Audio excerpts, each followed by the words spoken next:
evening to you and everyone on the call today. And so the name is Labram Musa. I'm the executive director with Vision for Accelerated Sustainable Development. I also double as the national coordinator with the NCD Alliance. I'm a citizen advocate and a public health practitioner. Thank you. Thank Over. you so much for. I mean, we are glad to have you here. But a quick question: somebody was asking me if the last word in your organization is D, where from the T, as in the vast. So you definitely will see T in the development. So we have decided to pick the T So, from the development and then put it there, just so it sounds and rhymes very well. perfect, perfect. Yes, yes, yes, yes. Thank you so much for the clarification. So, let's go to narcotics, please. Unmute and introduce yourself to us. Hello, good evening. Good evening. I hope you can hear me clearly.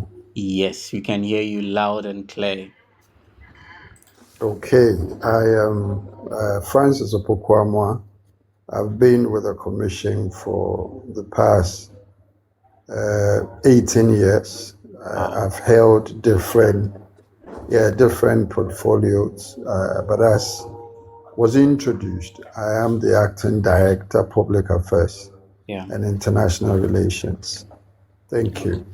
Thank you so much, Mr. Francis Opukwamwa, for the introduction. And with your experience, I'm sure we will benefit a lot from tonight's conversation. Please, our audience want to see your faces. So if it's possible for you to enable your camera, I mean, it will be delight to do it. But if it's not, I mean, it's okay.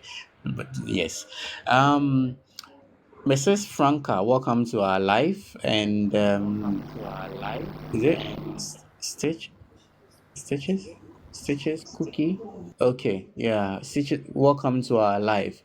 Yes, welcome. And Chichi Cole just also joined us, so welcome to our live. Okay, so like I said, if you've not shared this live, I mean, you might be putting somebody in danger. So kindly share the this live, so that other people can join the conversation. You might be saving somebody's life. Um, yes, Dr. Ama, finally, we have Dr. Ama here. So, Doc, please unmute yourself and introduce yourself to us.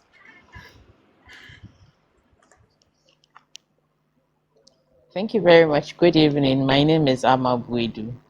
I'm the Deputy Director responsible for mental health for the Ghana Health Service. Thank you and over. Thank you so much, Doc, for being here tonight. Well, we have a full house now, so we can start our conversation. So, like I said, if you have any question, today we are talking about drug abuse, from addiction to mental health, anything you can think of. Just drop your question in the comment section, and I'll ask experts to answer them for you. Or if you have any contribution too, you can share them in the comment section. Mr. Francis, please let me start. Let me start with you. Let's begin by understanding why this conversation matters now more than ever. I mean, this year's theme is the world drug problem, persistent issues, new challenges, innovative responses. What does this theme means, and why is it particularly relevant to Ghana today? And also, what are some of the emerging drug related challenges we are seeing in the country? Okay, thank you so much. And I am very, very happy to be part of this very important discussions. As you rightly said, we believe and hope that at the end of our discussions, we'll be able to save somebody who hitherto would be going into the use of drugs. The theme is very, very important because It is telling us that the issue of drugs is still there. It's an old age challenge, it's an old age problem that countries, families, individuals, communities have been dealing with. And therefore, what the theme is inviting us, or what the theme is telling us, is that this problem is there, it hasn't gone away. But the challenge we're having is that now the new thing.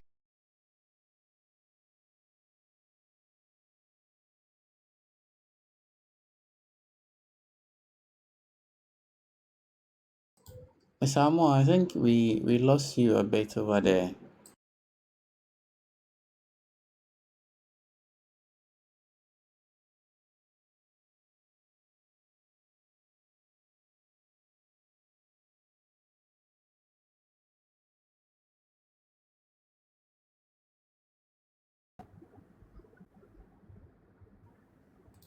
Mr. Amo, are you with us?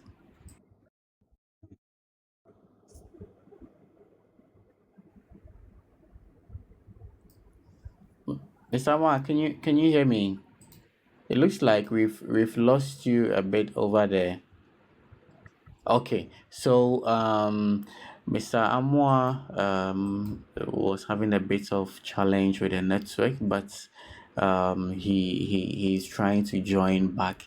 And let me use this opportunity to welcome guest Rise Above Addiction. Welcome to our life, and I hope tonight you um, would also contribute to our discussion that we are having today. I mean, we do this every Friday, but we have different topics that we talk about.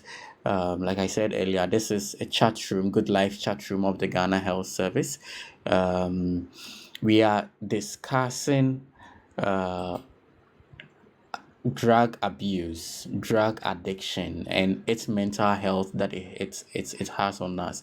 So we are joined by Francis, um, Mr. Francis Opoku Amwa. Yes, Mr. Francis Opoku Amwa from Acting Director, Public Affairs and International Relations at the Narcotic Control Commission. And we have Dr. Amma Boadu, Deputy Director for Mental Health at the Ghana Health Service. And we have Mr. Lebram Musa, Executive Director for VAST Ghana. That's for them to help us discuss this topic tonight. VAST Ghana is Vision for Accelerated Sustainable Development. So tonight, that's our discussion. So, Mr. Francis, can you hear me now? Okay. So let me, whilst Mr. Francis is trying to join again, let me um try and see if we can when he comes back, we will have him explain that side for us, because the theme is very important, and we need to talk about it, and we need to know the situation about drugs in our country. So, Mr. Lebron Musa, let's stay with the issue of young people, because they are often at the center of this conversation. We want to find out, why do many young people experiments with drugs despite knowing the risks involved, and also what um, social and environmental factors contribute to drug use among young people today. Right. So thank you so much, and greetings to my co-panelists once again. And let me also congratulate the Ghana Health Service for putting this very important international conversation, for us to deliberate and possibly, look for some solutions and recommendations to better the lives of many young people and even adults who are struggling with drug addiction, drug abuse, and other forms of abuses. Right. So, I mean, your question is why many young people are struggling or are experimenting with drugs despite knowing the risk. In fact, let me say that I want to put it like this. Many young people do not know the effects or the impact that drug is having on them. In fact, that's why I would say that was one of the major reasons why they would experiment. And the word is experiment because young people are young people, and they need and to be counseled. They need to know the effects of these product they're using. But the question is, why are they, even using the product in the first place? Is it their fault, or it is because probably somebody, has reneged in his responsibility, to ensure that we protect young people from drug abuse, from addiction, and also from other abuses, as I mentioned earlier. Right. So, what Fast Ghana has been doing over the years, is to, look at some of the risk factors for which young people would want to abuse or to use this product. But like I said, first and foremost, when people don't know the effect of something, especially for young people, they would not be able to know the effects as compared to adults. Like me and you, who do know the effect, and then the immediate effect, the medium term, and then probably the long term effect. Right. So what we've been doing is that we normally look at it from the perspective of the root cause. Which is our exposure to other illicit, products. So, for instance, looking at tobacco use, and then also the use of new and emerging, cigarette products. If you look at the literature, it says that the gateway to other hard drugs, or the use of drugs, mostly has come from tobacco use, which is a illicit product. And illicit products are meant to be used so anybody at all can buy it without any restrictions, right? And then we are also seeing a rise in, young people, use of product like shisha, which we consider them as drug, and then also new and emerging products like e-cigarettes, and then also the vapes, which our youth are now using. Right. So you use the word experiment, and the reason why they experiment is because probably social media has come, and every information that you want, you get, whether good or bad. And unfortunately, you have most of our young people would want to experiment things without looking at the effect that it has on them, and then more especially because sometimes you don't want to say certain things because, of course, you also have youth who are also on the call. But when young people see celebrities, or they see people use drug, and then they hear what they, for want of a better word, the benefit that they think they get from it, then they want to experiment to see if indeed, this is it. But the point is that most of the drugs that we know, I'm talking about a handful one, like the marijuana, the weeds and stuff, the effect is very dark, and it does not necessarily communicate the benefit that we see on social media and stuff that we think are communicating. Right. So, for me, one of the social and economic, social environmental factors that contribute to drug use among young people, I mentioned influencers. Media influencers are a great, influencers, and we need to look at that very, very well because it is very difficult to regulate the social media space, especially in our part of the world. But if you are able to regulate the social media space, we'll be able to largely deal with issues of drug. But like I said, of late, you don't blame people who have abused and are having troubles with these things. We have to look at the root cause. And I've always maintained that the ultimate responsibility, I'm not saying that parents don't have responsibility, the community, but the ultimate responsibility lies on government to ensure that policies and regulations are put in place. We have firm regulations, to ensure that we're able to reduce the extent to which young people are exposed. And the word is exposed. If we are able to put measures to it to reduce the extent to which they are exposed to these, products, then the vulnerability of young people will be curtailed. In the long run, I'll keep this as probably my preliminary, statement or remarks. Thank you, and over. Thank you so much, Mr. Lebram Musa, for this education. Kwame Ampoma, thank you so much for joining us, and also thank you for your gifts. Is it Sunny? Yes, Sunny, you're welcome to our live PK. You're welcome.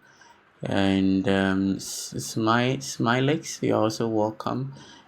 Yes, you are all welcome. We have a lot of people joining us, so let's look at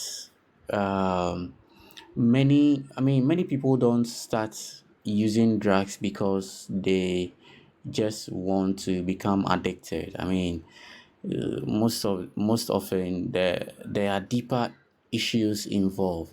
So, Dr. Ama, drug abuse is not only a social issue, it is also a major health issue. How does drug abuse affect a person's mental health and overall well-being? And also, what mental health conditions are commonly associated with substance abuse?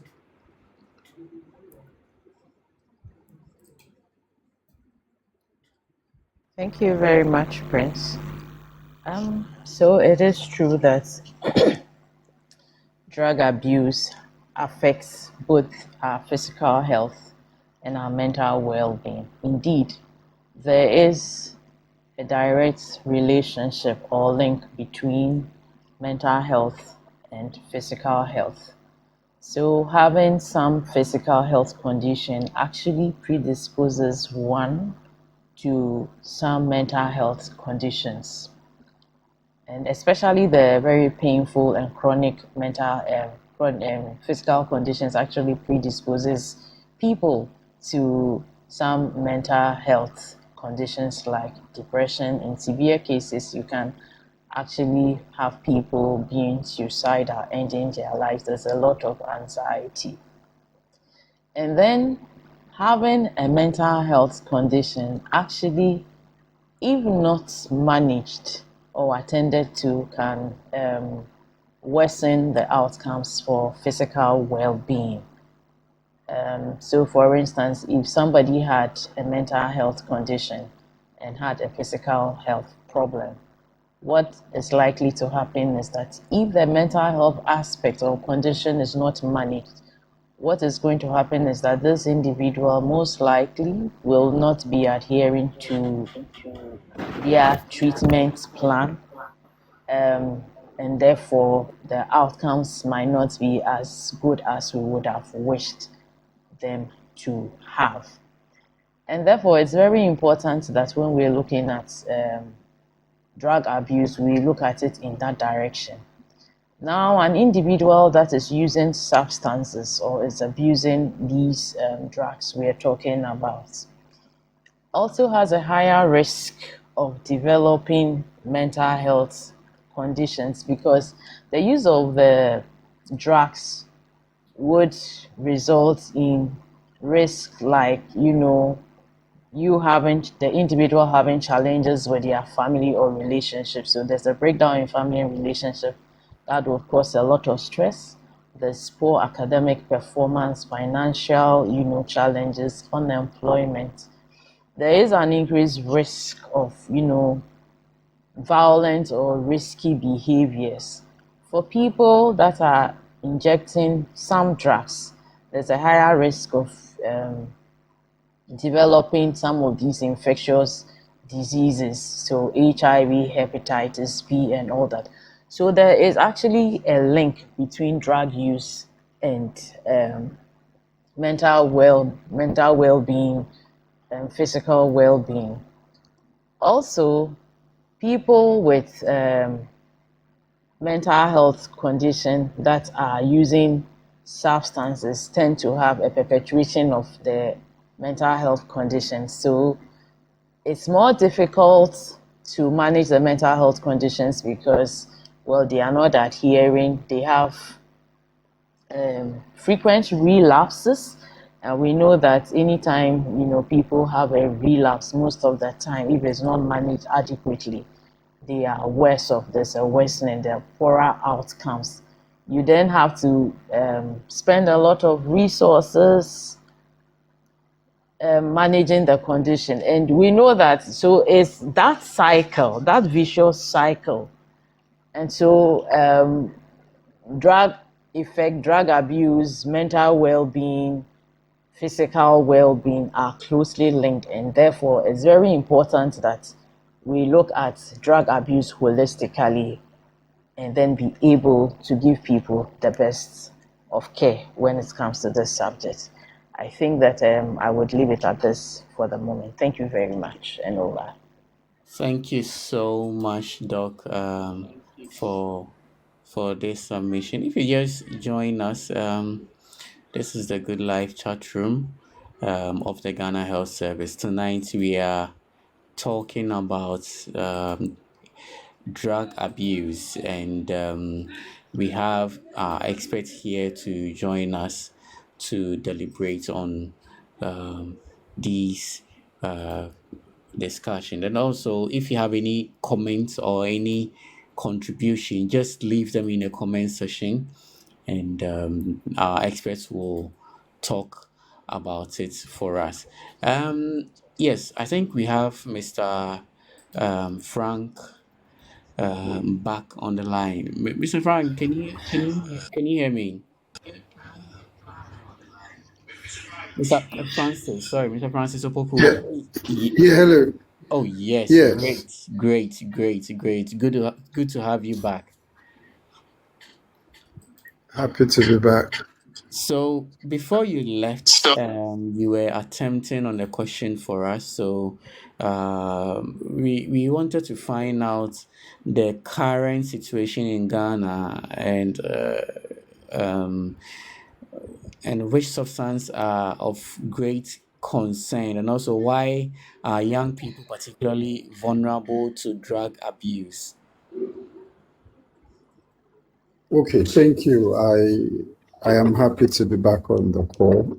I think, as I was initially talking about, the most drugs that young people are using when it comes to Ghana is these opiates that I mentioned. Because the reason why they're doing that is that I am happy that we have some medical people around. That drug is for instance, tramadol and others.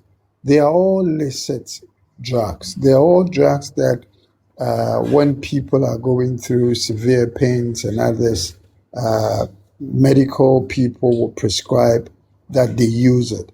But I think that once you're using it and you use it not as prescribed, you're using more than the dosage, then people can become addicted to it. And then they become, once they're addicted to it, then they stay on it. And the funny aspect of it is that because it is between licit and it becomes illicit when you're using it wrongly, let me put it that way, because the prescription is between 50 and 100 milligrams. So if you're using more than that, then you're going through, or you're misusing it, and therefore it becomes another thing. So young people are rather using those drugs as compared to using the cocaine, using the weed. It's something that is with us, and therefore they use it. But they will rather prefer to go on and use this one rather than using the traditional one, which is the cocaine, and then the cannabis and all that. And what we're also seeing more is that young people are now using cannabis in virtually everything.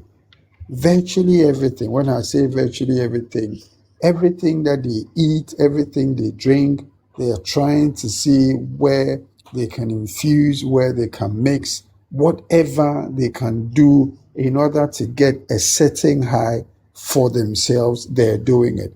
And it is a worry because we know that once you use these drugs and you become dependent on them, then they take absolute control of your life, and you are not of yourself, and you're unable to do the things that you're supposed to do. For instance, if you're a student, instead of you concentrating on your books, you are now thinking more of these drugs. And therefore we're saying that young people, we need to make sure that we educate young people about the harmful effect of these drugs that they're doing, because as I initially said, they are our future. And if we're unable to protect them, if we're unable to guide them in a way that they should go, then obviously we're going to have a huge challenge on our hands when it comes to the future of our young people. So basically, they're using cannabis, they're using tramadol, they're using other synthetic drugs that they think that once they use it, they can get their high from it. Thank you. Thank you so much, Mr. Francis Opoku. It's very sad that most, I mean, young people are engaging in these things. Sometimes I don't know whether they don't know the effects. They have somewhat effects, or I don't know. It's just sad. Now, thank you for sharing this live. If you just join, I kindly share this live so that a lot of people can also join this conversation and learn from it. Is it Dr. Baha? Dr. Baha, yes. Thank you so much. And yes. So let me go back to Dr. Amabodu. Unfortunately, many people struggling with substance use are judged instead of support. I mean, the keyword here is support. Why is it important to view substance use disorder as health condition rather than, I mean, moral failure?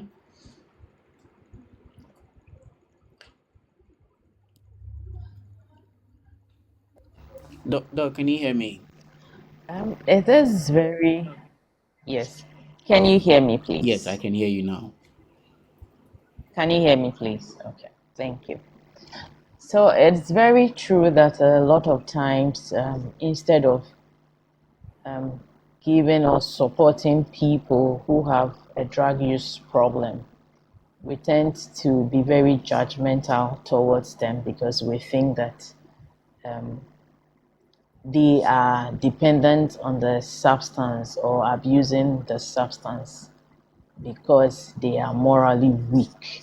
They have chosen to live in a certain way. But I am happy that we have an opportunity to have this discussion because it's very important for us to recognize that substance use or dependence or addiction is just like every other medical condition that people are suffering from. The same way that people suffer a stroke, and we are very empathetic towards them, the same way people have hypertension, diabetes, and we are very empathetic towards them. It's very important that when we meet people who are also addicted or dependent on drugs or substances, we approach them with the same empathy that we would approach others with, because there is proof scientifically that substance use or addiction is actually a biological or a medical condition, a disease of the brain. And so we don't trivialize it and say that people are morally weak. In fact, it is known that there are people that are genetically predisposed to even the abuse of certain substances. People have gone through certain experiences that also makes them, more vulnerable to these use of substances. So, for instance, if you meet a lot of people that are abusing in clinical setting, people abusing these opiates, for instance, a lot of them will tell you there's a history, of pain management, and some way, somehow, they got addicted to it. And nobody would want to be in that state. They are in that state because at that point where they are, dependent on it, they would have lost control over it.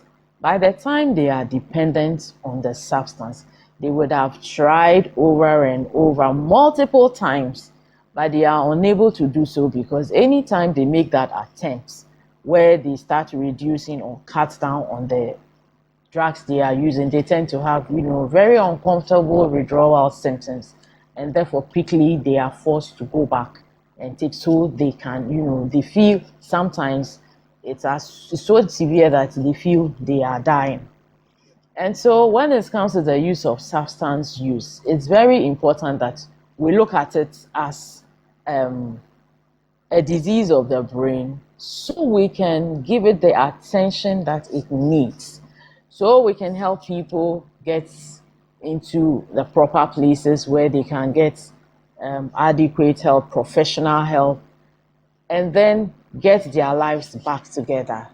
It's very important that we approach it, in that sense, so that people who unfortunately, just like Labram indicated, most of the time, people start with just experimentation, especially with young people.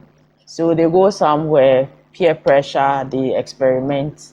Some way, somehow, somebody is in some form of pain, some medication is prescribed.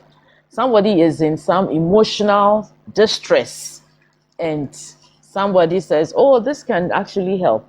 So most of the time, people do not start taking these drugs or substances with the intention of getting to the state of addiction or dependence where they have lost it, and we see them engage in all those social vices that they are engaged in. But rather, it is, the disease condition, the process of the disease condition that puts them in that state. And so it's very important that we look at it, with a human face and treat it as a medical condition that it needs, and not just a social failure. Of course, there are so many factors, why people are using substances. But like Labram said, it's a whole system approach. We are all responsible for everything that is happening to our young people. And if our young people using substances are not getting help, they grow to be adults and elderly people who are using substances. So it's important that we start looking at it with that lens, as a public health problem, as a security problem, national security problem. Yeah. And then put in the right measures as we are discussing now, so that we can help people who are in this state come out of it, they recover and put their lives together, so that we can prevent the vulnerable people in society, especially our young people. We are putting out the right messages, engaging them rightly, so that they don't even get into that state. So it is very, very important. that we look at. Substance use, dependence, abuse, everything around it as a health problem, and not necessarily a moral failure on the side of that individual. Thank you. And Thank you over. so much, I Doc. think that in my previous, how do you call it? You were asking about some common mental health conditions that are Yes. associated with substance abuse. Very commonly, it's anxiety. And in fact, sometimes these mental health conditions predate use of the substance. So people are feeling nervous, they are anxious, and they start using these substances to mask them. Um, Commonly, you would find depression, psychosis. In severe cases, they have how do you call it? Suicidal behavior, or sometimes they even end their life. You can have bipolar. So a lot, but commonly these are the ones that you would find with the use of substances. Thank you, and over. Thank you, Doc. Doc, before you go, we can't talk about this without looking at the stigma. So, how can young people, I mean, the addicted ones, can look beyond the stigma and seek for help? Thank you very much. I think that it's very important, like I was indicating. Yeah. There are a lot of factors contributing to somebody being in a state of, drug dependence or abuse. And once we normalize the conversation about mental health, we normalize the conversation about drug abuse or substance use dependence, then we are going to, reduce the stigma that is attached to it. So, for instance, if we can all accept that it is not as a weak, how do you call it, a flaw in their morality, that is why somebody is using substances, Mm-hmm. and that we can look at it as it could have been me. So, for instance, whatever experience that individual had for which he or she, started that substance and therefore is now abusing or is dependent on it. If we were in that state, there's even a possibility that we could have been in the same state or even worse. And therefore, we need to normalize the conversations about, drug abuse, mental health um, challenges. Look at it as more of a health problem. So the question is, if you had diabetes, if you had hypertension, if you had malaria, we are very comfortable, right, talking about the fact that we have this health condition and therefore we would go to see the right people. In the same way, having a substance use problem, irrespective of whatever it's, surrounding the circumstance, is very important that first of all, once we realize that, or sometimes we are not even in a state we are able to realize, somebody draws our attention to it, it's very important that we accept that indeed this is a medical problem, and the fact that there is help available. Let us look beyond the fact that people are tagging us negatively.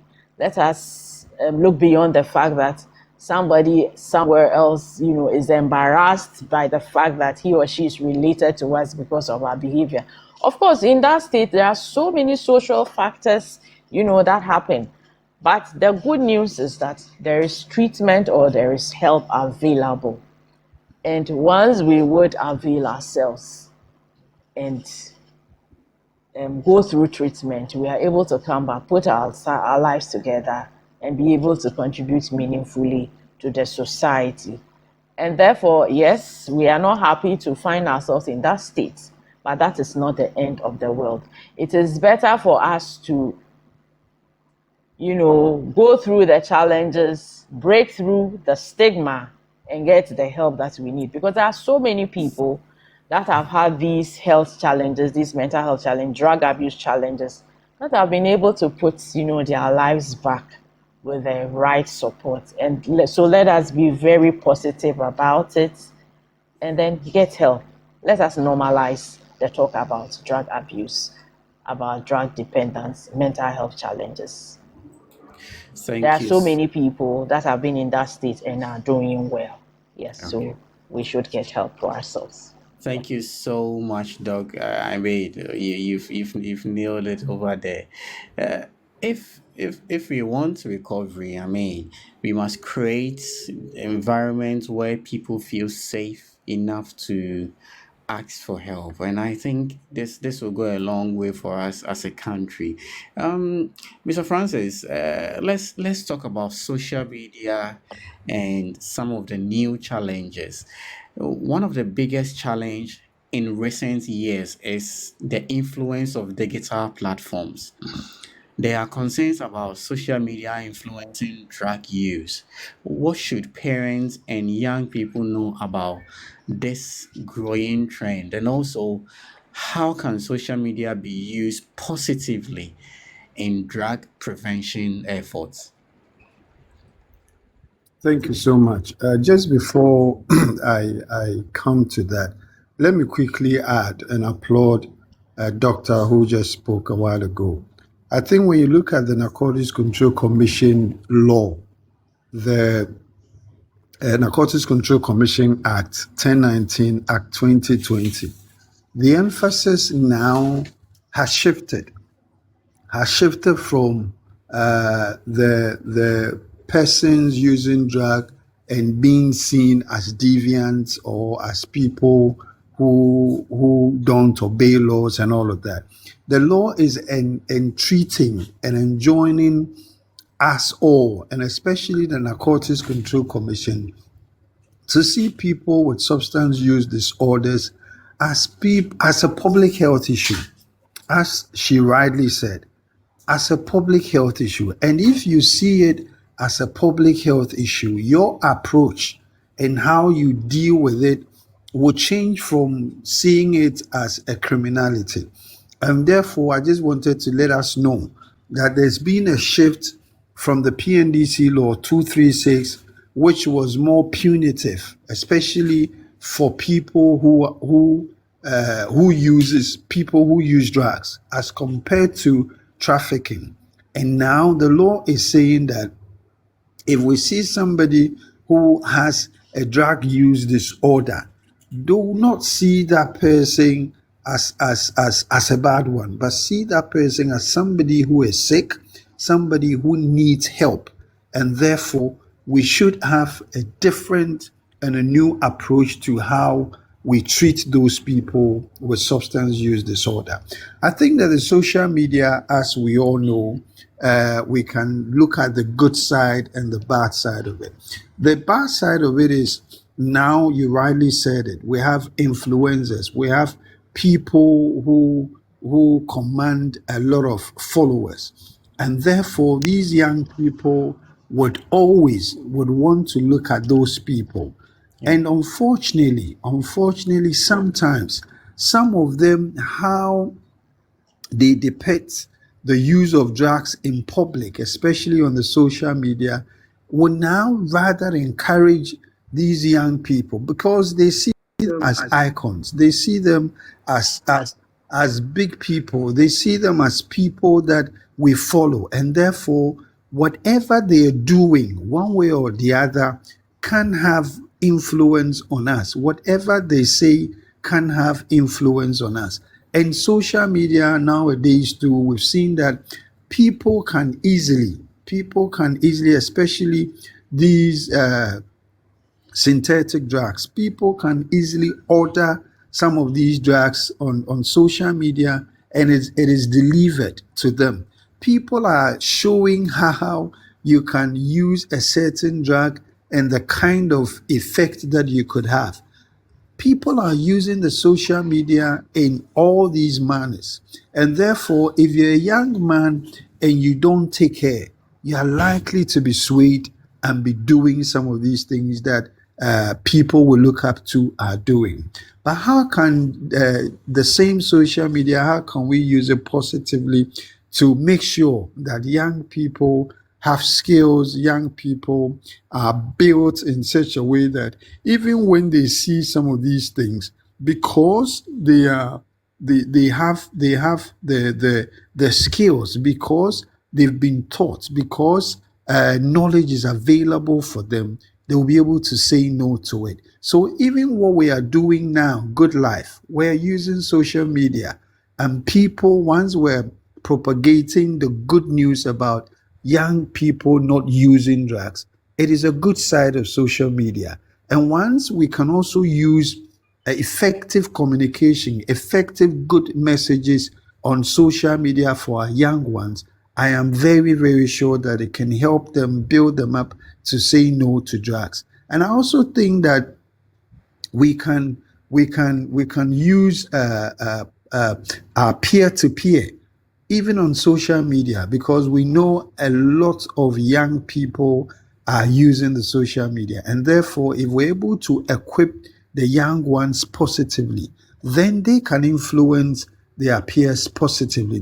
Therefore there won't be any negative peer pressure, but it will be a positive peer pressure that they will be able to give to them. So I think that even though the social media is there, influencers are using it, and sometimes they are portraying the negative side of the use of drugs, in the same way we can, as people, as maybe the commission, which we're doing, as media personalities, as parents, as everybody, we can also try and put messages, positive messages about the negative side of using drugs to the young people. Once we're able to send those messages to them and they read it, and we are also able to use the same social media to train them, to give them skills to say no to drugs, to build their resilience. Once we're able to do that, I am very, very sure that the young people, even though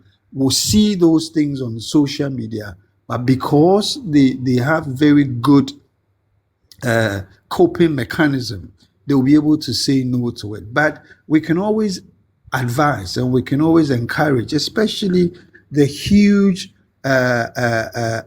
celebrities, people who have the influencers, who have these huge followers, especially the young ones, that these are the things that if we do them publicly on social media, it has effect on the young people, because they look up to them as, let me put it, they look up to them as saviors. They look up to them as people who know what is right. And if they're perpetuating things that is negative, obviously it would have influence on their life. Thank you. Thank you so much, Mr. Francis. This is very um, uh, educative. Somebody is asking from the comment section. Some are some are not experimenting, but accidentally putting food from friends, and who have drugs in it. How do we? How do we? Okay, the comment was not completed. So Zulihatu, please try and come again with your question again. Then I'll read it for our expert to look at it. But Doc, how? Let me do this, or Mr. Francis, let me throw this question to you when it comes to the substance abuse. I mean, social and the social media on our social media. How do we identify these? Like somebody is asking in the comment section, when friends peer pressure they put in our food and those kind of things. How do you know that these things are just here to they are not good, or they have some drugs in our food?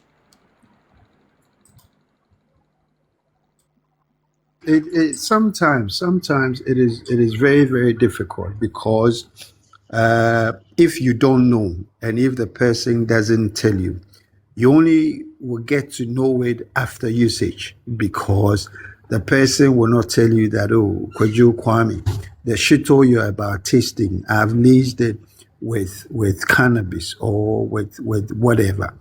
It is only after you have used it. And the unfortunate thing is that there are people who just use it once and they get hooked to it. That is a reality, and that is the unfortunate aspect of it. And what we are advising and what we tell young people, especially those in the second cycle institution, is that you need to choose your friends carefully Yeah.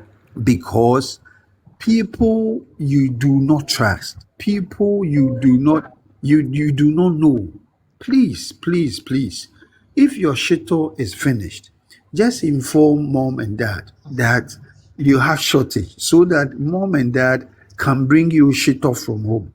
Because if you do not trust that friend and you go and take that shit off from that person, there is a likelihood that it is leached, and once you take it, you can get hooked to it. We're also advising that young people should choose their friends carefully. Before you choose the person, know that there are certain similarities. There are things that you believe in. There are things that you accept. There are things that you do not accept. And if you don't choose friends carefully and you want to go with the wave, you want to go because you want to belong, peer pressure, you want to belong. By the time you realize, it might be too late. So that is the only way that we can help young people to make sure that they have good association and therefore they don't do things that at the end of the day will harm their future. We can only always talk to people and say that when you tasted that thing and you knew that it tasted differently, report. When you use that very substance, whether it was a drink, you know the taste of Coke, you know the taste of Fanta. But once you tasted a thing and it tasted differently, there is a responsibility on your part to say that, no, I tasted this thing and the taste was different. And therefore, there is a need for you to do an investigation into this thing. That could save a friend, that could save a life. In the same vein that recently, last week, it was all over the news that we went to a university and were able to arrest about five of those people. And what were they doing? They were using cannabis in literally and virtually every product that they have. They were using it in chocolate, they were using it in ice creams, they were using it in drinks. And sometimes it is all through the social media. Somebody will do an advert, somebody will say certain things about a drink he tasted and he felt like it was good. And that could give people the license, especially the young ones, to also want to try it and see what effect they could have. So the advice is that please let's be careful of our association. And once you tasted that thing and it tasted differently, there's a responsibility on your part to report it to the appropriate people for further investigations. Not too long ago, national security, there was a slogan that said that see something, say something. Yeah. Once you see it and you know that no, this thing that is going about, it has effect on, if not me, it could have effect on somebody's life and somebody's future. Don't just look at it. Say something, report it so that the right thing, the right actions can be taken so that a life can be saved. Thank you. If you see something, say something. Yes, I was aware of that campaign and it was a powerful one. Still, I want to stay with you, Mr. Francis. Let's talk about recognizing the warning signs before the situation becomes severe. What are some of the warning signs that someone may be struggling with substance abuse, and when should individual and family seek professional help? If you can take touch on these for us. Thank you. I think the signs are numerous, Yeah. but You look at it from individual perspective. I am here with my boy. My boy, growing up from junior high school, it's somebody who is clean, who is neat. I am not saying that all young girls and all young boys who are unkempt are using drugs, Yeah. or there's a possibility of them using drugs. But the point that we're trying to make is that this is your boy, this is your son, this is your daughter. Growing up, you realize that he is clean. He keeps things in order. His room is clean, his room is neat and everything. But now you begin to see changes. And the changes are that once he comes back from school, your your your boy that you knew is not as a gentle boy, he's not as clean as he used to be. There is a need as a parent to begin to investigate. You go to their rooms and you see, or you have smell, maybe strong perfume. Every now and then, the room is saturated with a strong perfume. What it means is that there is a possibility that he is using it and he's trying to disguise the smell that comes out of it. And therefore, once you begin to see those things, you have to be careful and you have to start doing your investigations. Physically, too, this is somebody who was growing well, then all of a sudden you see changes in his appearance in terms of his physique. He's losing weight. His eye is always turning red. He's always wearing glasses. He's very quiet, very isolated. He wants to be on his own. He's not talking to people. When you begin to see all these things, what it is telling you is that get close to your child. Begin to engage your child. Begin to talk to your child. Begin to know what is going on. You see him now with different sets of friends. Friends, as we've already stated, can have very, very negative influence on our children because they want to belong, because they want to be part, they want to do as you do when you go to Rome, and therefore they would want to be like them. Once you see there are changes in his association, and that change is not for the good but for the worse, you begin to investigate. And once you see all these things, what we are saying is that talk to your child, be your child's friend, engage that person, and if the person is willing to stop whatever he started, then you need to seek help. In seeking help, we have professional help available. We have our doctors that we are talking about on this call. When you come to the Narcotics Control Commission, we have trained counselors available who could help you. All we are saying is that do not wait till the person is now dependent on the drug. Do not wait till there are issues, there are complications. As soon as you see these signs, engage your child. Talk to your child, and if they admit that they're struggling with drug use, then immediately don't spiritualize it. Don't spiritualize it, and don't say that yes, I am going to take you to Pastor this, Pastor. Let us seek professional.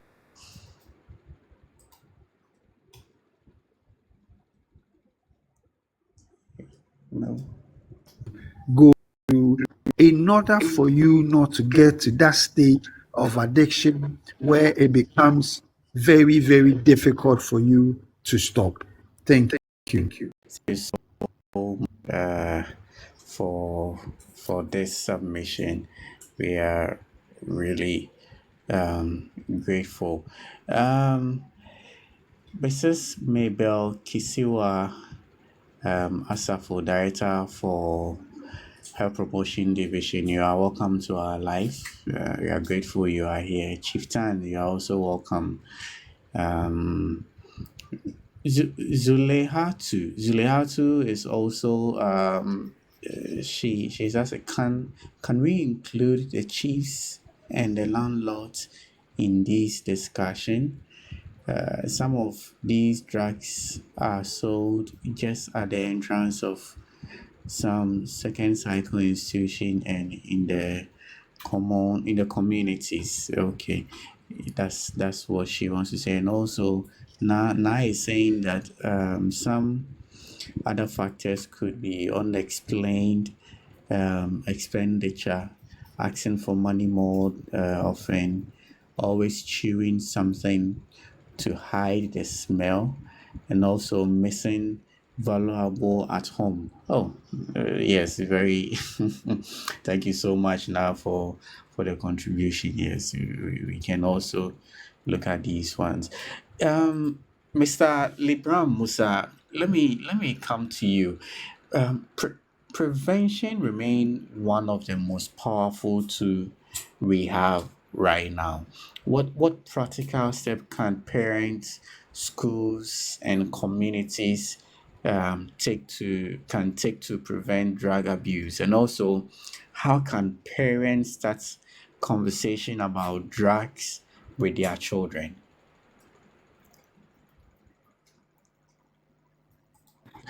Right. So, thank you once again. I just wanted to probably add to what the previous speakers have, alluded to say that indeed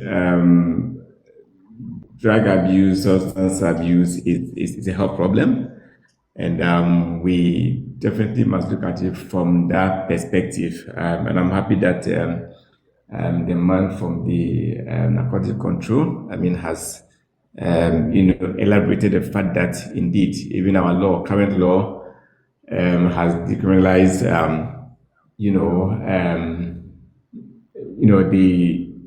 the fact that when people are, we find ourselves in this kind of situation, instead of, they being criminalized, they need to be helped because it is a health problem. But having said that, probably I would also want him to elaborate on the perpetrators because sometimes, that's what sometimes I say that for me, working as a public health practitioner, I have over the years don't blame users of products or people who eventually become victim or vulnerable to this product because there are targets, there are people who target young people. There are perpetrators who have turned this into their work. And once and they also want to ensure that they continue to be in business. And so they would always want to recruit young people to take over from them, either to be in the business or to ensure that their business continue to thrive. So yes, so once we want to broaden the scope and look at it from a public health perspective and bring everybody on board and to make sure we are creating awareness for the youth and young people and Ghanaians in general to know that this is a problem. I think that the enforcement bits need to also be enhanced, critical to ensure perpetrators are brought to book. Maybe the man from the narcotics can elaborate on probably what is being done in that area. But having said that, I think I mentioned also earlier that there are some visible, drug use that we know they are very illicit. They are permitted, and I mentioned that tobacco, alcohol is one of the most visible, products. But these are also drugs, and excessive use of them can also be addictive. And anything that is addictive means that it has reached to the chronic stages to the extent that it's now affecting the brain. And once the brain is affected, that's where the whole problem can, because the brain is a human being. And when brain is affected, it affects everything. So whilst we are looking at the bigger drug abuse, I would also want us to narrow it down to look at the most visible one that we see on a daily basis, and people are using them and abusing them, and and we don't seem to talk about alcohol use among young people and how it's impacting on their mental health and also on their brain, bearing in mind that even at the age of 25 years, the human brain is still developing. I mean, that's what research tells us. So if young people begin to use this product at a very tender age, then you can imagine what happens to them, I mean, as they grow. Right. So, having said that, now in terms of what practical step parents school can do, I have also in my advocacy over the years have said that our children spend majority of their time in school, which many of you agree, with, except when they are on vacation that they spend quite a number of time. But majority of the life of our children, and we also experienced it. We spent practically almost all our daily time in the schools, which means that the schools have a very huge responsibility.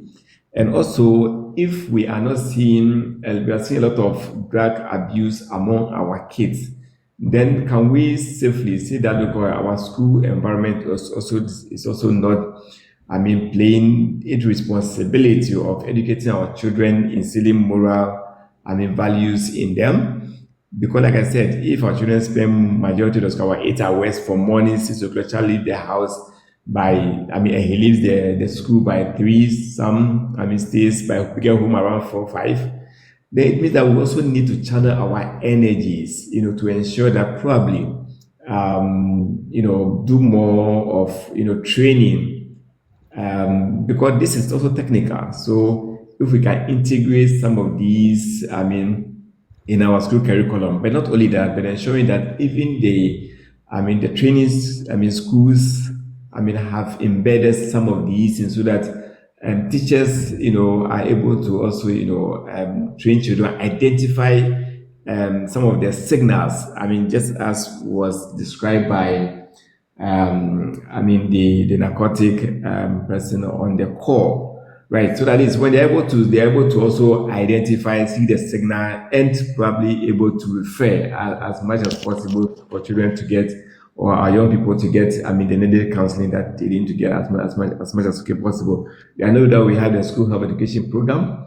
How do we get them practically involved in this?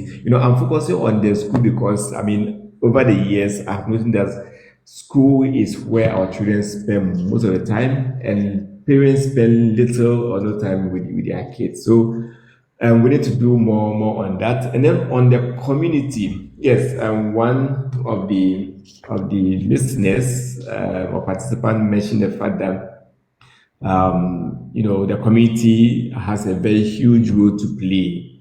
And indeed, the way our communities were united in the past, it isn't the same way it is today. I mean, nobody's child, I mean, somebody's child is nobody's child.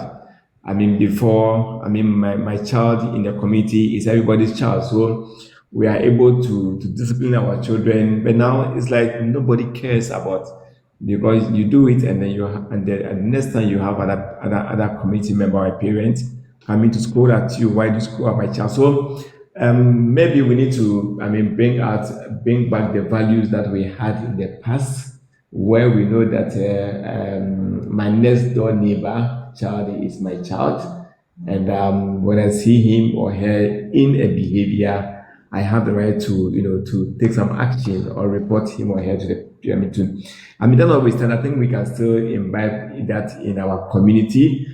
Can we also begin to identify community members, and then maybe deliberately also train them, because it's all about identifying these signals and then knowing that this behavior is actually a drug abuse behavior, so that we can quickly ensure that I mean, our kids or our young people are getting the needed counseling that they need, And then, so if you're able to collaborate, I know that definitely is being done, where we collaborate strongly with chiefs, community leaders, but not only collaborating them and holding them, but can we train them so that they can be able to also identify some of these traits, and then help in doing this. Apart from that, we can practically also ensure that we do a lot more of integration. I mean, can we integrate drug abuse, issues of, drug use in our primary health care, Yeah. so that people don't need to struggle. But I'm yet to hear from Ghana Health Service if counseling and then treatment of these conditions are covered within the national health insurance. If it is not, I think we need to start advocacy around that, so that practically, eventually, it is embedded. That way, when people come to seek for care, it becomes practically very easy. But when people have to pay, because the man for narcotics says that if you come to narcotic control, they have counselors, other treatment options. People need to know, so that if parents, maybe some of them are here and they have big difficulties, where do they go to?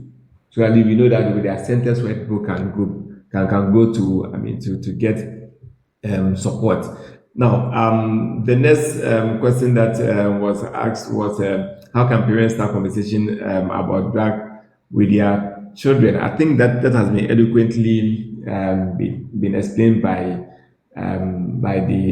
the commissioner for narcotic. But what I also add is that parents. You are the child. You are the son of your child, or you are the daughter of your child, and obviously you know the same things that what changes, if it changes, is being manifested. How do we don't have to sleep over it. We don't have to take an action about that. I know sometimes it's very difficult because our youths or young people are feel a bit smarter than we are. But if we are very close with our children, we speak to them, we don't throw them out when they have issues. We try to resolve with them. When our children are our friends, they will not never go outside to go and speak to anybody. They will definitely approach you when they have issues. So I think we need to start building a relationship with our own children. Let's understand them, ask them questions when they come from school. Let's ask them who are their friends. That way, obviously, we'll be able to assist our children, and let us also have some kind of better relationship with also the school, so that you communicate with the teachers as well, to understand how your child is performing. And also, I think the point is that when the signals are seen, are being manifested, we should show concern. If it needs medical, we have to do it. If it means speaking to somebody to support you, to take critical look at what my child is going through, we definitely have to do that. So I think that these are a few words I wanted to thank you. Thank you so much, Mr. LeBron. Mr. Francis, you want to touch on some of the um, statements Mr. LeBron raised? Yes, I think that I agree with him. I agree with him a lot because first and foremost, as he rightly said, the school, he spoke about two things for me: enforcement and also the school environment. I think it is very, very important. When it comes to enforcement, let me take the enforcement aspect. As I initially alluded to, when it comes to the law is now very, very friendlier to users, to people who have substance use disorder, because the law says that look at them as a public health issue and therefore see what help you can give them. Even when you go to court, the law says that a judge should assess you. And once there is that assessment and that says that yes, you are a drug use dependent person, instead of giving you sentencing, the law says that he should recommend rehabilitation. So on that side, the law is very good. But the law is also still very, very stern on as he rightly put it, those the source, as in the traffickers, those who are trading, those who are doing business out of it, the law is very, very stern on them. The law says that once you're caught, a minimum of 10 years and a maximum of 25 years. And I agreed with him 100% when he said that if the source is not available, if our children, if they go to point A, and when they go to point A, they get the drug. But if they go back to point A and there is no drug, they won't use it. And therefore, the Narcotics Control Commission has intensified. When we talk about raids, we are doing a lot of raids. We're doing a lot of operations, especially targeted at those people who are trafficking, those people who have made it their business in selling drugs to our young people. So enforcement aspect, we are huge on it. We do a lot of these enforcement activities, and once we conduct them, we make the public know about it as well. So he also mentioned the fact that our children spend a lot of time in schools. I agree, and that is why the Narcotics Control Commission has increased the number of what we call drug-free clubs in our second cycle institutions. We've increased them because we realize that our young people, even though there are drugs available on campuses, our young people need a coping mechanism. They need to make sure that they have built for themselves some blockade, so that when people are flooding in with all these things, they can still stand on their feet. And we are also training them, making sure that we give them the skill that they need, so that peer to peer, they'll be able to influence their peer positively. And that is what we have these drug-free clubs in schools. Secondly, what we've started, which we started it on the 23rd, it is something that from time to time we do. But our new management and our bosses have seen that enforcement alone will not work. And therefore, there's a need for us to also prevention. And you can only prevent when people have adequate skills and knowledge.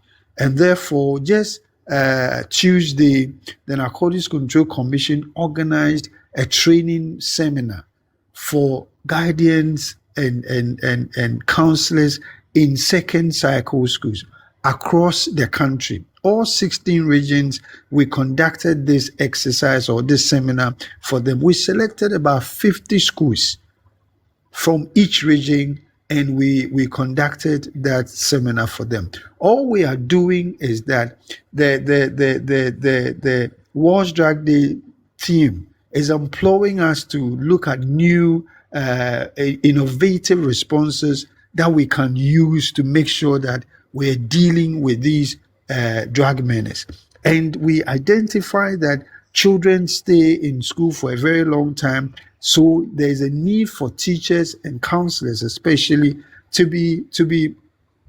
give them the skill, so that they'll be able to train and they'll be able to work with our children. Because whether we like it or not, as Mr. LeBron said, they spend a lot of time in school. So if our teachers, if our counselors, if our guardians officers are not equipped, or if they don't understand the issues of drug use, then obviously they won't be in a position to be able to offer some of these solutions that we're talking about. So when it comes to enforcement, when it comes to training, it is something that the Narcotics Control Commission is doing. Just last week, our Director General and other management staff, we engaged the National House of Chiefs. We realized that they're very influential. We realized that they are community-based. So what kind of skills can we give them, so that in their locality, in their communities, they can still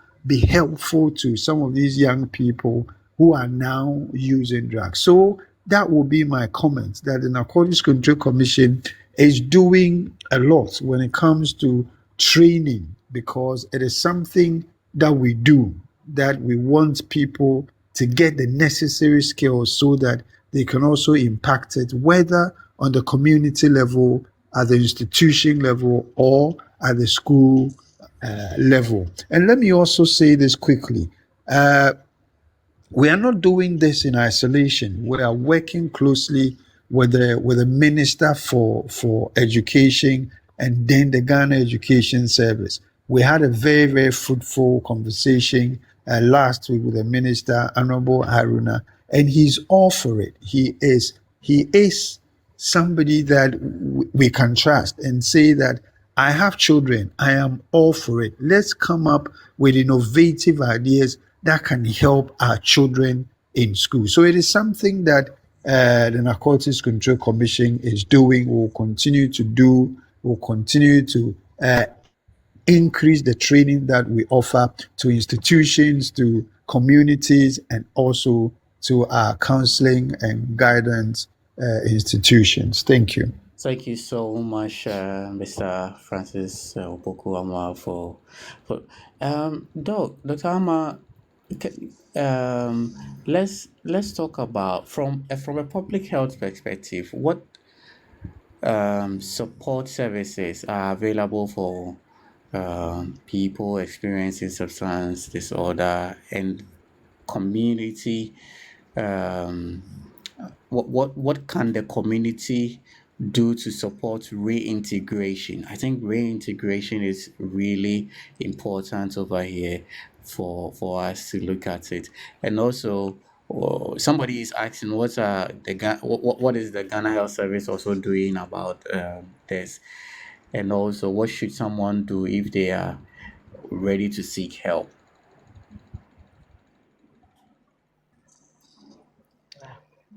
Thank you very much. So there's a lot the community can do to support people who are using substances. Indeed, that individual cannot achieve much on his or her own. So there's a lot of psychosocial support that people who are into drugs need to be able to stay in recovery. So first and foremost, I did mention that there's a need for us to normalize the talk or the conversations surrounding drug abuse. Stigma is one huge barrier for people seeking help and also staying in recovery.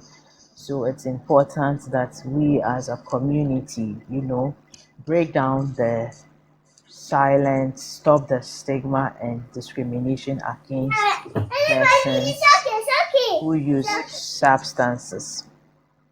It's also very important that we make them feel that they are humans, and therefore we deal with them from a place of, understanding rather than judgment. It's very important. And also in dealing with them from a place of understanding and judgment and understanding, they also realize that they are respected. Indeed, every human being wants to feel respected, wants to feel understood, and wants to feel heard. And therefore, when we treat them that way, we realize that they cope with us, they cooperate with us, and do much better than trying to do it all by themselves. Also, as family members and as members of the community who are seeking to help our brothers and sisters, our relatives, our friends, community members who are into substance and are on their way to recovery, it's very important that we know the early signs, warning signs and symptoms of relapse, so that as soon as we see some of these things, then we will be able to get them the help that they need. Also, we would realize again that because of stigma, even when people with substance use challenges have gone through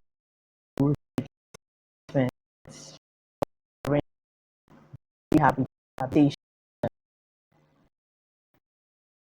it's difficult for them to be integrated because sometimes yes, they have tried, that they are not as we think they should be. It's very important that we give these members of the community, a second chance and help them reintegrate seamlessly into society. Indeed, they need support, love, and care to be able to stay in recovery.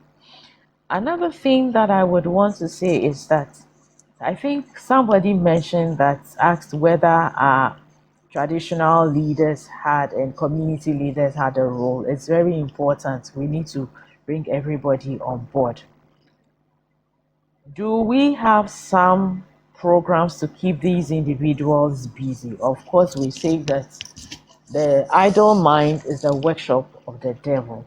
So, as we want them to be engaging in other profitable ventures rather than doing drugs and staying in drugs, are we giving them that opportunity? So, some life skills development or enhancement opportunities, are we giving them that?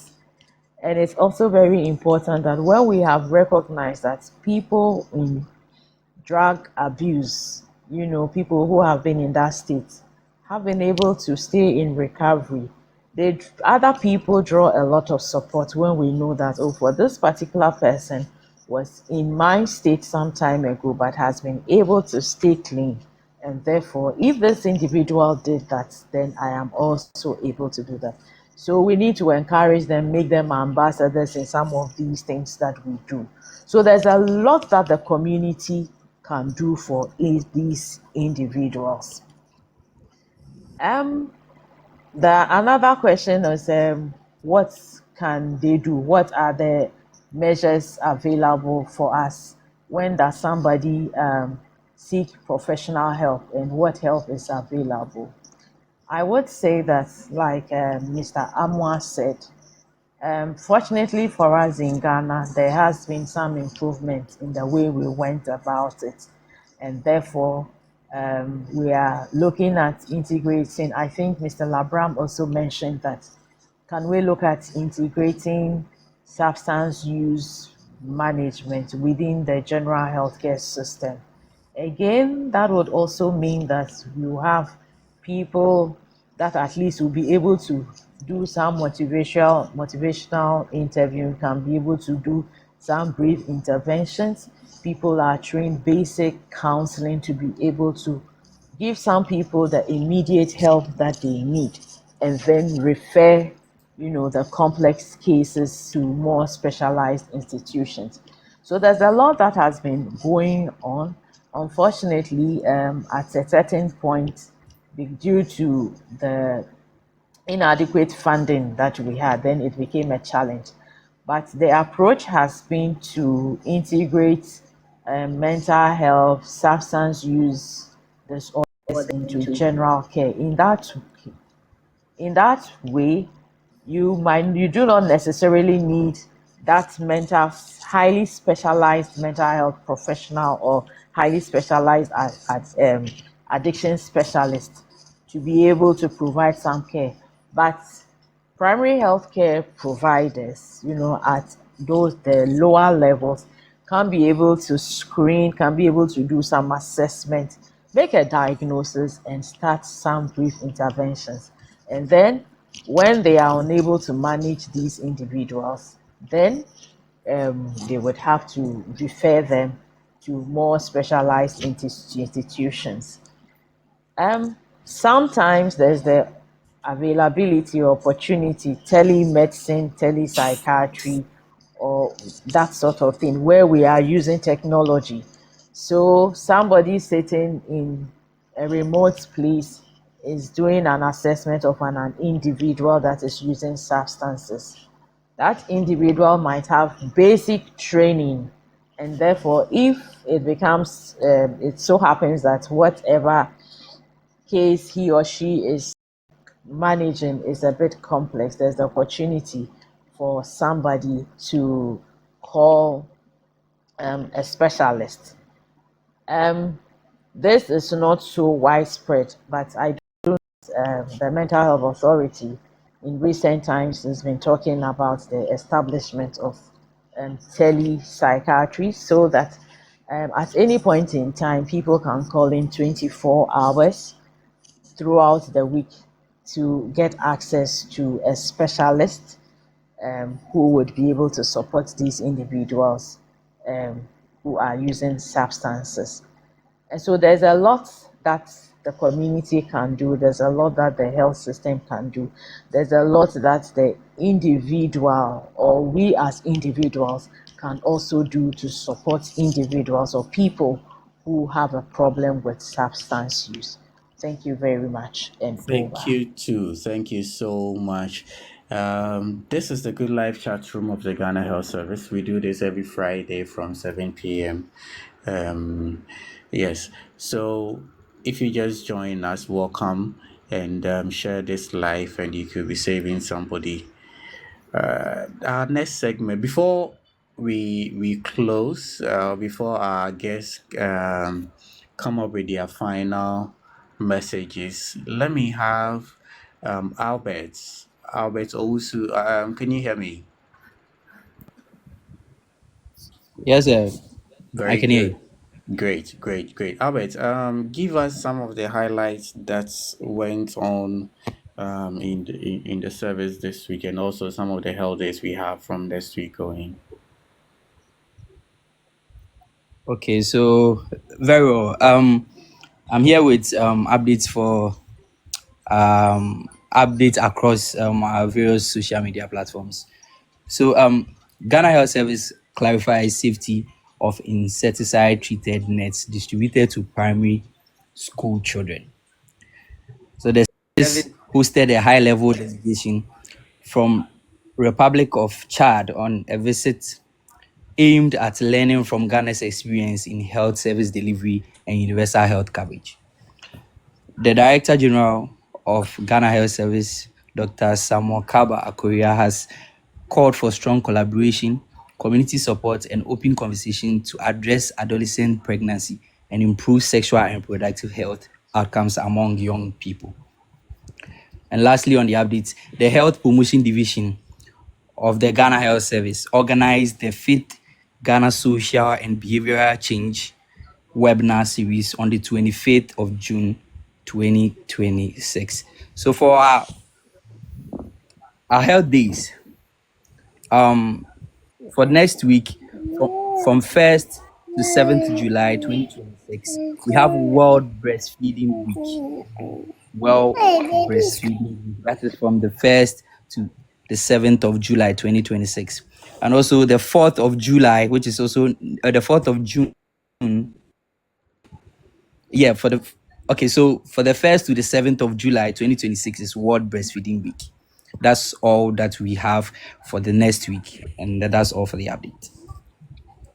Thank you so much, Albert, for this. So the SMC, seasonal malaria chemo prevention, I think it's going on in some of our regions. So if you see our health workers coming to your homes to those our children, please allow them. It's for their own protection. We are in the raining season, and mosquitoes are all over the place. So this is just to imbue them and also prevent them from getting the malaria. So let me start with Dr. Ama. Dr. Ama, your final words and your advice to the youth out there, and also if there is any helpline phone number that anybody who wants to seek help can call to, please. You can also um, put it out here for us.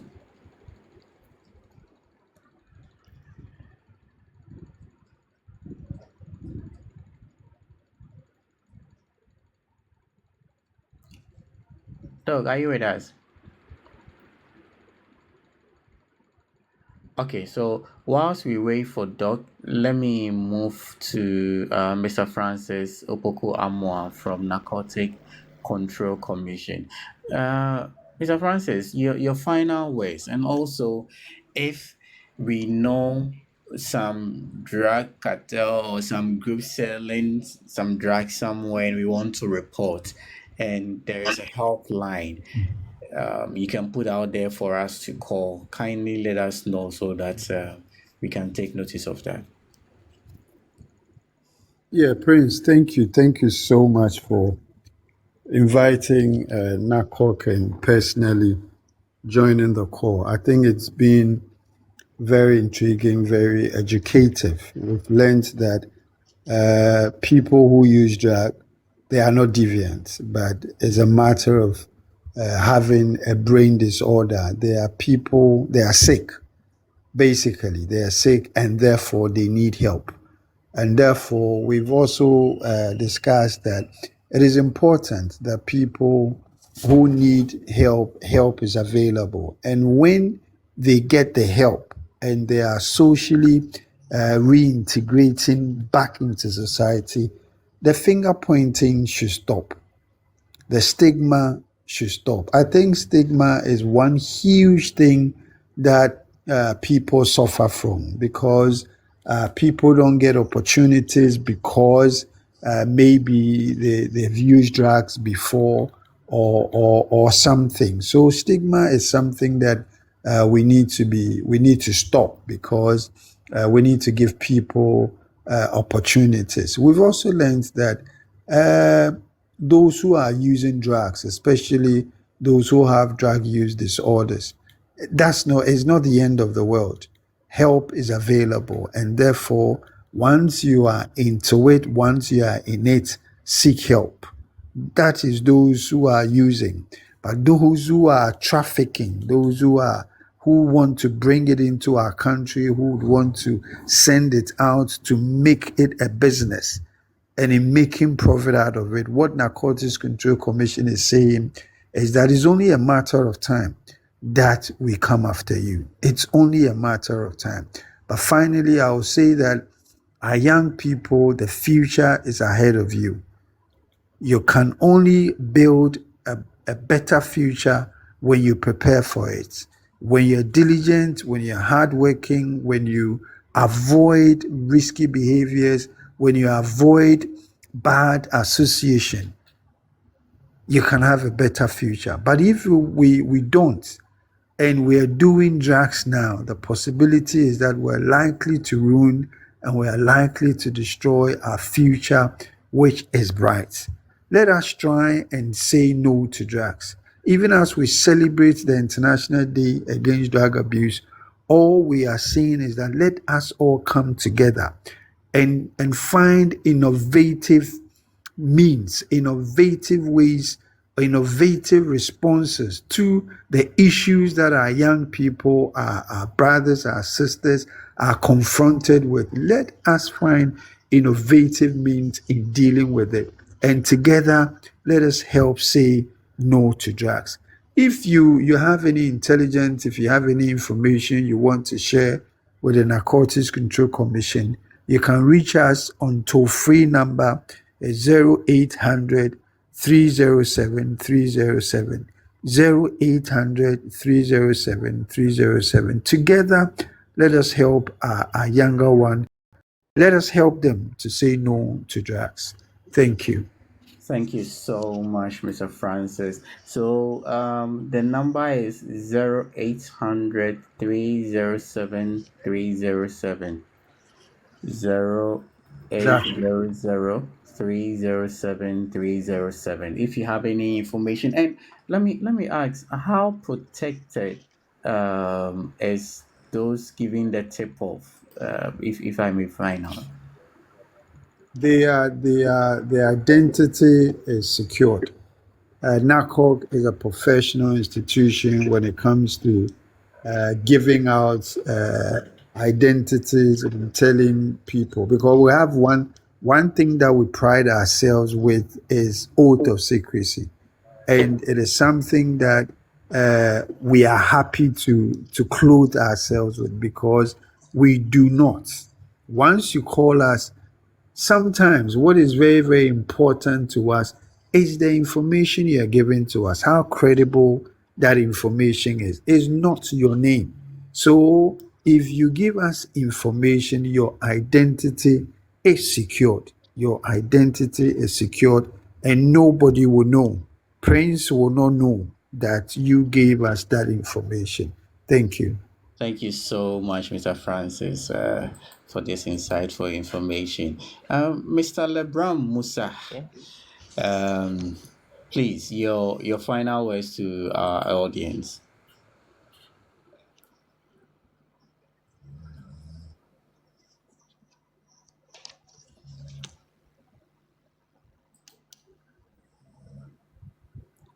Mr. Lebram. Yes, Oh, sure. Sorry, I didn't know that I was. muted. Yeah, so thank you so much. In fact, let me say that. Yes, let me once again thank Ghana Health Service for putting this together, and then also I'm happy also to meet other panel members. Unfortunately, we could not show our camera to see our faces, but hopefully we would connect behind the scene and then to advance this work collectively.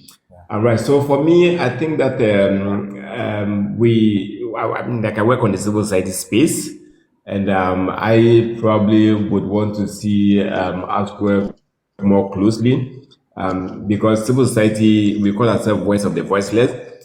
We have reached at the community level. We have been engaging at the community level. So, and as I mentioned in my remarks, I have been advocating for tobacco, alcohol, and other, harmful commodity, but mostly the illicit ones. So we are readily available to collaborate closely with the Narcotic Control Commission and to continue to advance this public health problem that is eating into the fabric of society. Right. So apart from that, we would also, as I mentioned earlier, ensure that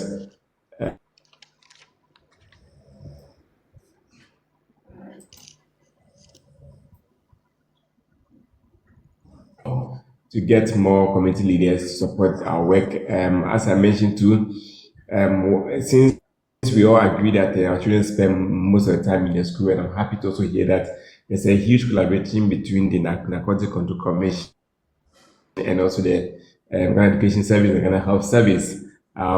We then would practically need to do a lot more and ensure that we cascade it within the curriculum, and so that we're able to get teachers more trained. One question I thought I asked, I'm not sure if to respond this, whether the rehabilitation, the counseling, and other treatment for drug abuse and addiction is covered within the national health insurance, or if there are any mechanism to ensure that people who suffer this thing do not have to bear the financial burden. Yeah. Then it becomes very easy. If it is not that, I think that we need to also deliberately earmark, some money for cessation purposes, particularly for this. Then we'll have more people coming out. And but if somebody comes and then the person is having this problem and has to pay from out of pocket, then trust me, they rather go back and then continue with. So, I mean, since we have seen this a problem, it's an epidemic, and it's eating to the fabric of our young generation or young people, then we need to practically ensure that we are able to set aside some funding within the budget.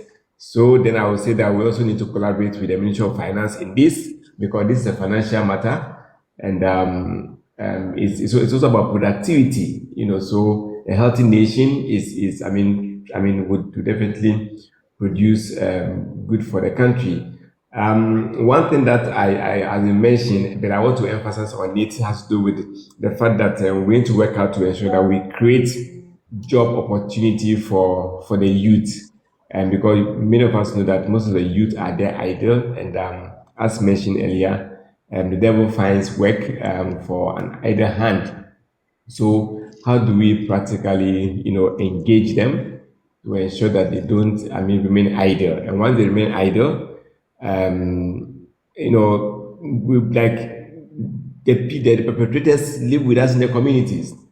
So they're able to identify those who are living idle, and then so they engage them. And once you're living idle and they engage you, and they know that you're going to get money, definitely you will fall for it. So we need to, look at that aspect as well.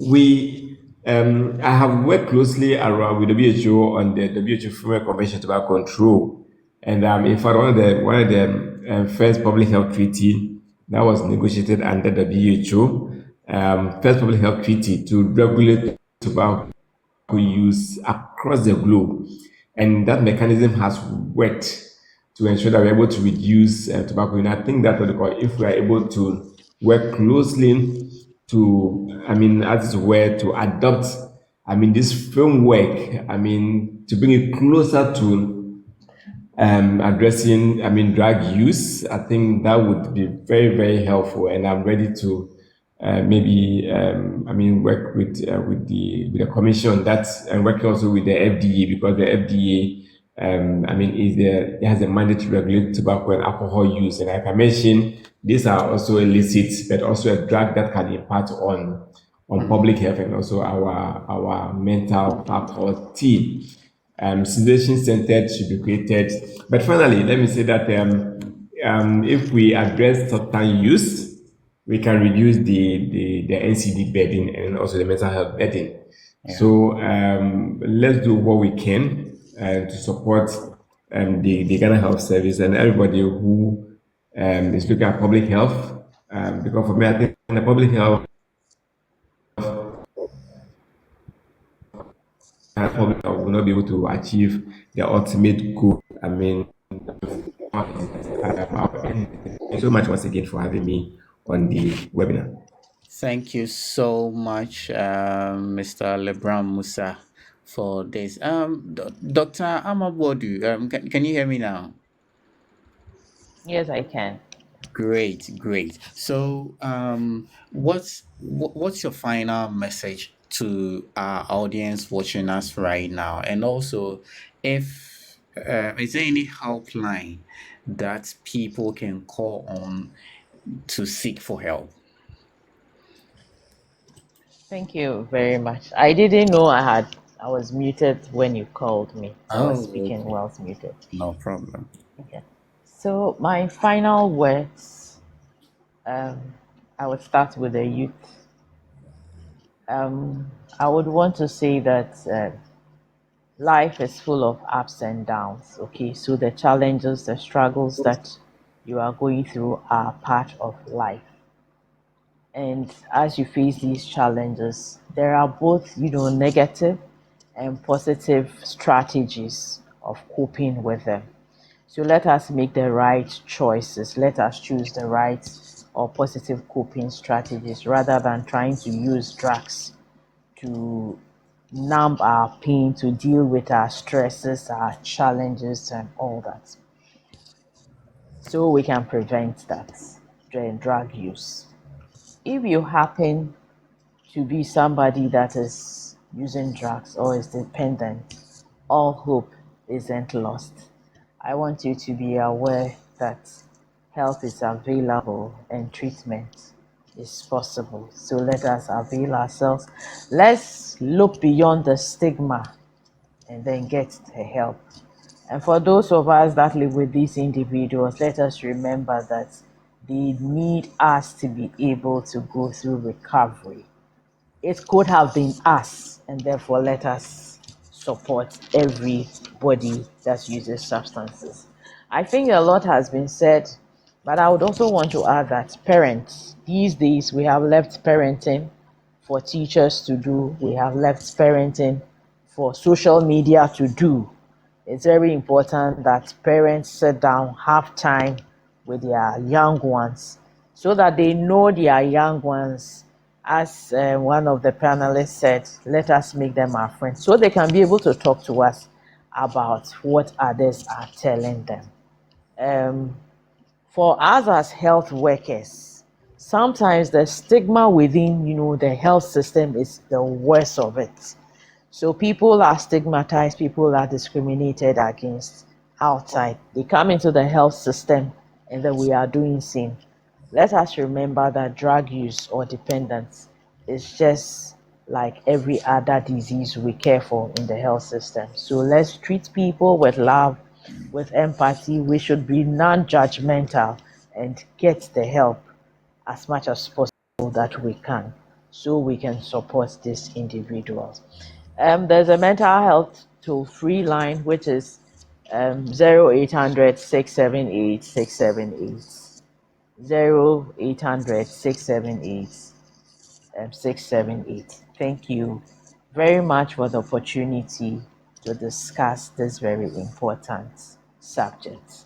Thank you once again and Thank you over. so much for coming to talk. Mr. LeBron asked about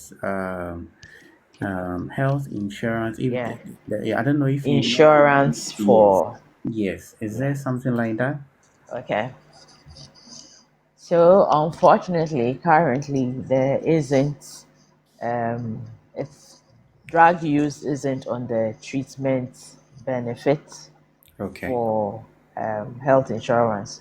What is being considered are the four major conditions. So there's depression, there's bipolar affective disorder, there's anxiety, and there is psychosis. okay. But we don't have substance use as part of it.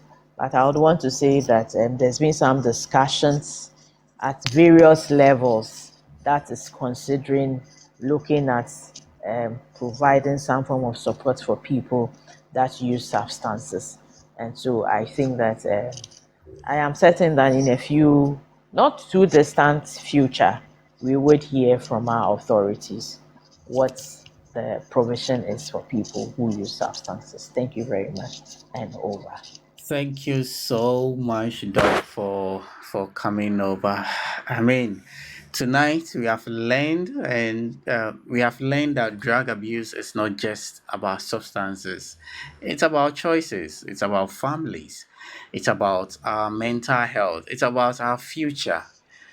The world drug problem may be evolving, but so can our response. Our response, yeah.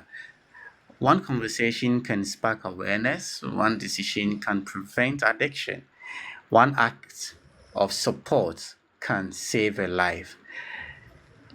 So let's all move beyond awareness and into action because someone needs help, someone needs support, and someone needs us to speak up. Once again, the helpline for narcotic is 0800 307 307 0800 307 307. If you have any tip off and you want to report, and Mr. Francis assured us that you are protected. I mean, you are secured even more than the Bank of Ghana. Your identity will not be revealed. Yes, so speak up. If you've seen a group of people selling these drugs to our children or to anybody at all, please speak up. If you see something, say something. And also for mental health, if you want support, if you're an addict and you want support, you want to seek help, call 0800 678 678 0800 678 678, and we will give you the support that you need. So don't just stay silent. And to our guest, Mr. Francis Opoku Amoa, Acting Director, Public Affairs and International Relations, that of Narcotic Control Commission, we are very grateful for coming today. I mean, we've learned a lot, and I know this will not be the last of our collaboration. We'll be inviting you more to come and talk about these things to our audience. And Mr. Lebram Musa, Executive Director, VAST Ghana, that's Vision Accelerated um, substances, yes, development. Yeah, I hope I got, yes. Um, yes, that's Vision for Accelerated Sustainable Development. Accelerated sustainable development. Yeah. Yes, thank you. Thank you for coming today. We are most grateful for all your contribution. And I know that a lot of people are taking clue from what you've touched on today. And last but not the least, Dr. Ampoma Bodu, Deputy Director, Mental Health, Ghana Health Service. We are grateful, Doc. We are grateful for coming today and for elaborating on these issues. Next week, we'll be talking about Ebola. We'll be talking about the measures that we've put in place in our borders. I know some Ghanaians are scared of we having Ebola, but let me say that currently we don't have any Ebola in Ghana. We don't have any Ebola case in Ghana.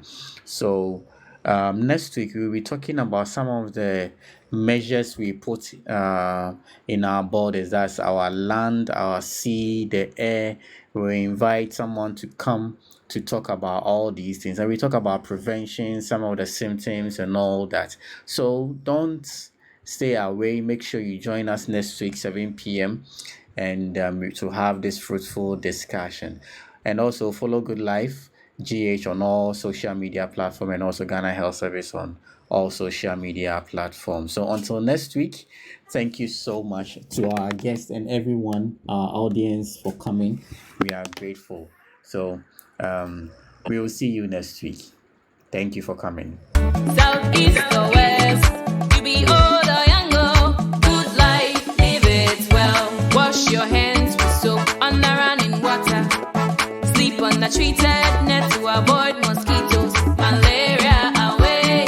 Good life, live it well.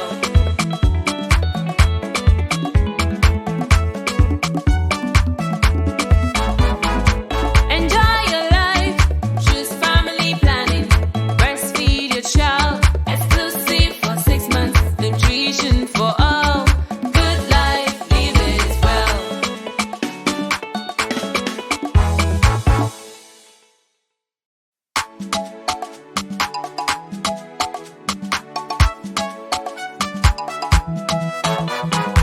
Wherever you day, whoever you be, oh, no matter your pocket, good life, good for you. You day for now, south, east or west.